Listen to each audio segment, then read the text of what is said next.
Perkenalkan, nama saya Medis Duru. Saya dari kelas XTKJ 4. Kali ini saya akan mempresentasikan tentang materi dinamika. Dinamika partikel merupakan suatu ilmu fisika yang membahas perihal beberapa gaya yang menjadikan suatu partikel yang awalnya diam tidak bergerak sama sekali menjadi bergerak. Jenis-jenis gaya. 1. Gaya berat, gravitasi. Kalau dalam fisika, gaya berat itu tidak sama dengan massa. Dalam fisika, gaya berat akan disebabkan oleh gravitasi. Sementara itu, massa identik dengan berat partikel. Misalnya, berat badan sobat pijar adalah 40 kg, berat satu karung beras adalah 50 kg, dan lain sebagainya. Gaya gravitasi tentu saja dimiliki oleh semua benda yang jatuh di permukaan bumi. Kecepatan benda yang jatuh juga sama dengan kecepatan gravitasi, yaitu sebesar 9,8 ms per 2 atau dalam 9,8 m per kilo.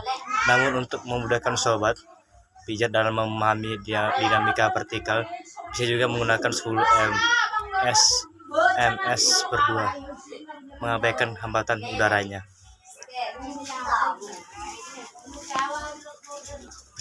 Kecepatan gaya berat atau gravitasi pada dinamika partikel bisa jumpai pada permainan bungge, jumping, pralayang, permainan terjun, payung, dan lain sebagainya. Keterangan: W. Gaya berat suatu benda, Newton. M. Massa benda, kilo. Kg. G. Percepatan gravitasi, ms per 2. Gaya normal. Sekarang waktunya mengetahui tentang gaya normal pada dinamika partikel. Gaya normal yaitu gaya yang bekerja pada bidang dan arahnya tegak lurus, dan bidang tersebut akan diam jika diletakkan di atas suatu bidang tanpa adanya pertambahan gaya apapun dari luar. Jadi gaya berat benda akan sama dengan besar gaya normal. Dengan begitu bisa diketahui jika rumus dari gaya normal dan dinamika partikel, yaitu keterangan: N. Gaya normal. W. Gaya berat benda, kilo. M. Massa benda, kilo. G. Percepatan gravitasi, ms per 2. Ketiga, gaya gesekan. Gaya gesekan. Gaya gesek juga ternyata termasuk dalam salah satu jenis dari dinamika partikel. Gaya gesek bisa terjadi jika kedua permukaan benda terdapat sentuhan adanya.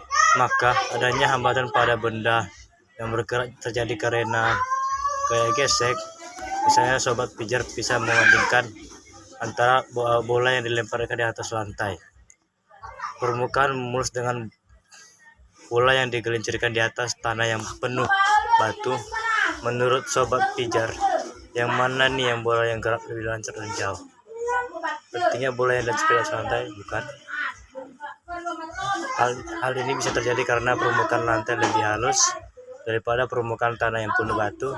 Dengan demikian, gaya gesek terjadi di atas lantai tidaklah sebesar di permukaan tanah yang penuh batu.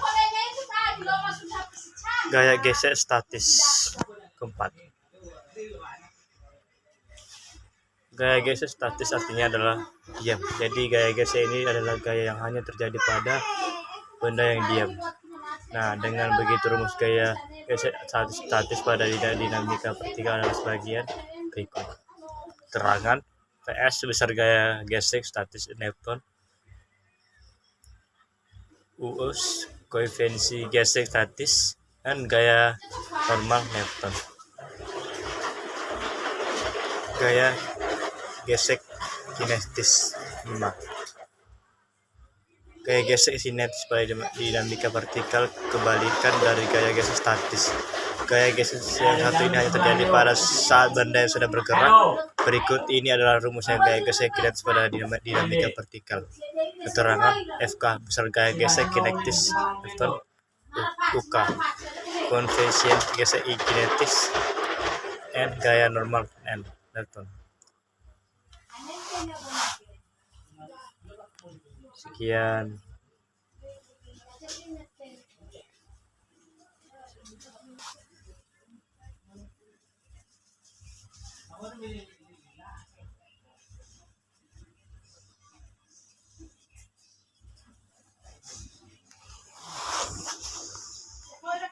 Sekian. Terima kasih.